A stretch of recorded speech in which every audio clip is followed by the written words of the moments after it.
ప్రవచన చక్రవర్తి బ్రహ్మశ్రీ చాగంటి కోటేశ్వరరావు గారిని కలవడం, అది కూడా యాదృచ్ఛికంగా జరగడం నిజంగా చాలా సంతోషం అనిపించిందండి.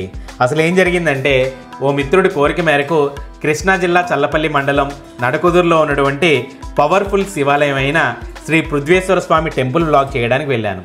అయితే నేను వెళ్ళిన కాసేపటికే చాగంటి గారు ఇక్కడ ఈశ్వరుని దర్శించుకోవడానికి వచ్చారు.